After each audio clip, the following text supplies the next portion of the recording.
if you're struggling to get things done and be productive, and maybe you're a business owner, and maybe you're someone who struggles just to be productive and get that work done, you're working from home, this is what I do. I get up at 5:15. I have water, I have a very cold shower, contrast shower, part of the 2-hour GSD morning. If you don't know what that is, head to my YouTube, it's linked in the bio, and if you're watching YouTube, search playlist. But I then work from 5:15 to 8 o'clock, uninterrupted, with no devices, no phones, nothing. I do more in that work period than I do the rest of the day. Then I take a break and I watch some finance videos, have my first meal, have my second meal of the day, some coffee, some water, hydrate, and then go again. And then I do another work block from like maybe 7:45, 8:30 until 10:30, until it's time to train. I get more done in that morning than I used to get done in like 3 days. By 10:30, I've completed a full day's work. So if you're struggling to get things done, front load your day when there's no distractions. Understand if you've got set hours and things, that's hard to do, but make your big tasks, your difficult tasks, the first thing you do in the day. And especially when it comes to working out, if you're working set hours and you really struggle to get your workouts in the evening, you're tired, lethargic after a long day, get them done in the morning, even if it's just a walk, to get something moving, to get the blood flowing. Absolutely key, absolutely essential, and something I'd definitely give a go. How's big man? How's big man? What's that you're doing, Amy? Andrew, do you want? I'm not going to do it. Picking a wee bit of shite after training.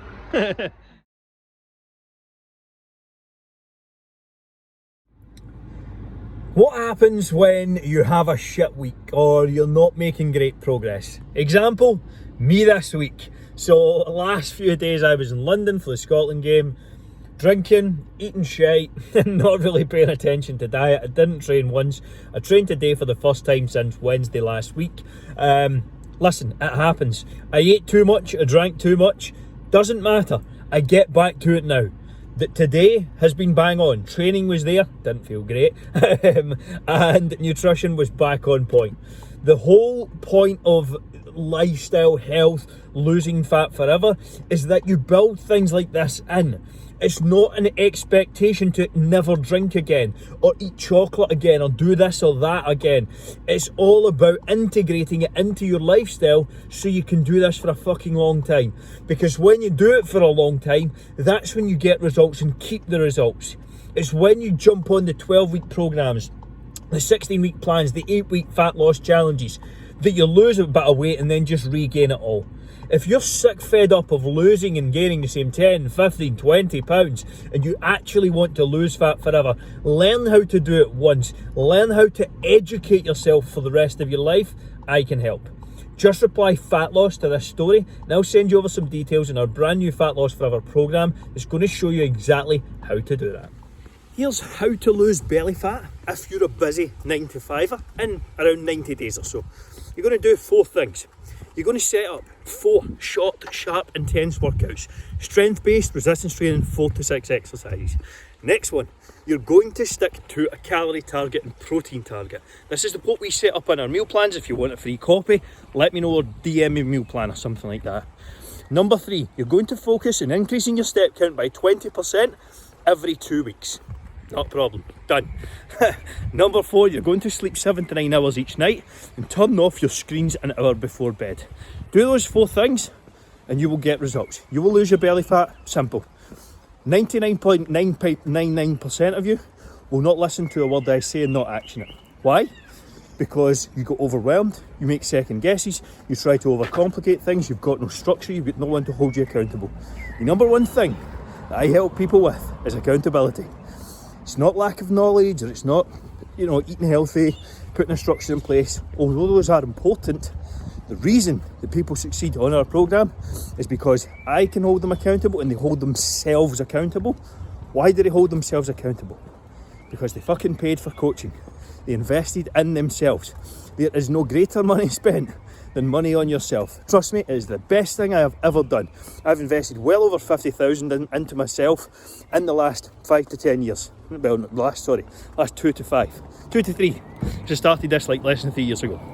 And it's the best money I've ever spent. You're the only thing that you will spend money on that lasts forever. If you can't make money, if you can't get healthy, if you can't get fit, if you don't have the knowledge or ability to do these things, what you wasting money on other things for? Like, what is more important than your health and your wealth? Apart from your relationships, those are top. So invest in yourself and you'll get some results. It's getting to that point in the week, it's Thursday, where you're maybe starting to lose a bit of momentum. It's been a draining week, it's been stressful, you can't wait for the weekend. Do you agree? Is this sounding like you right now? So how do you stay on track with your fitness, or how do you continue the momentum and make sure you actually lose fat and don't just fucking kill your weekend when it comes to Friday? The key to being successful long term is trying to front load your week and your days. Those who win the mornings win days. It's as simple as that. This is just something I talk about usually in our 2-hour GSD morning routine. If you're struggling to get things done, the day runs you, you end up getting stuck in traffic, you've had a stressful day at work, all that sort of stuff, then you need to start looking at ways that you can front load your day and your week. That is the key to success. That is how you're going to be able to sustain your fitness and fat loss, even when things are busy, even when you're stressed, even if it's just getting for a walk, prepping your meals for that day, planning ahead, doing a little bit of thinking. That is exactly what I do. It's exactly what led to my success when I was working 9 to 5 and was struggling with my fitness. I used to wait till like 10 p.m. or 8 p.m. when I was working late at nights and like working from 6:30 to 7. Then I would try and go to the gym and you're just not there, your head's not in it. It's really hard to get momentum going. So get yourself out a walk in the morning, take advantage of your lunch breaks and things like that to keep active, to keep the steps up. Also, if you want a completely free workout program to follow while we're getting back into the gyms and things like that, and to get in your best shape of your life for this summer, because hopefully we'll be able to travel as of today with some good announcements, then all you have to do is DM me the word program and I'll ping you some details across. Which cardio is best for fat loss and when should you actually do it? So I have just finished up a morning run. I am fasted, but you will hear fasted cardio is better. It's not. There's no difference. Yeah, there's absolutely zero difference. What it is better to do is split up your cardio and your weight training workouts. That will get you a better result, because if you do them together, then you're going to be exhausted for one. So if you can split them up, perfect. If you can't, no stress. You have to factor in lifestyle. If you're a busy 9 to 5, you've got a family to look after, you've got shit to do, and you can't afford to or have the time to split up your cardio and your weights, fine. But fit it in when you can. In terms of your cardio, what is your favourite cardio method? Let me know in this box or in the comments down below. Also, for anyone who would like a copy of the meal plan that I am following to get absolutely shredded right now, just reply with the word plan and I'll send that across. I am now 6.5 kilos down, with like 7 weeks to go, 8 weeks to go, I think it's less than 8 actually, it's like 7 weeks to go. Hopefully I'll be in Dubai for a photo shoot, but we'll see what happens. If not, I'll find somewhere else and go there. Can you eat out on a Friday, Saturday night and still lose weight? I think the obvious answer is yes. So obviously you've probably seen my last photo if you did at this point. I was out for an Indian. Perfect, I'm in the middle of a photo shoot prep, but I still make time to go out on a Saturday night and eat and have something that I want. Why? Sustainability is key. If you're not getting paid to look a certain way, then you have no right not going out on a Friday or a Saturday night and enjoy yourself. Having a meal, having a few drinks. I say this to every single client. It's literally built into their plans to go out and enjoy a meal.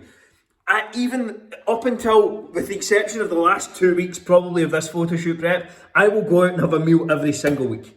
Without a shadow of a doubt. All you have to do is make some adjustments the first half of the day, maybe fast or something like that, or eat higher in protein, lighter in carbs and fats, and you're good to go. Also, if you'd like a completely free chat with me on how you can actually eat meals out, go out for Indians, have takeaways, drink alcohol, and still get shredded, still lose the beer belly, the love handles, and the man boobs, all you have to do is reply call to this story, and I'll set you up with one of our free Fat Loss Forever blueprint calls that's going to help you out. Stairs are done.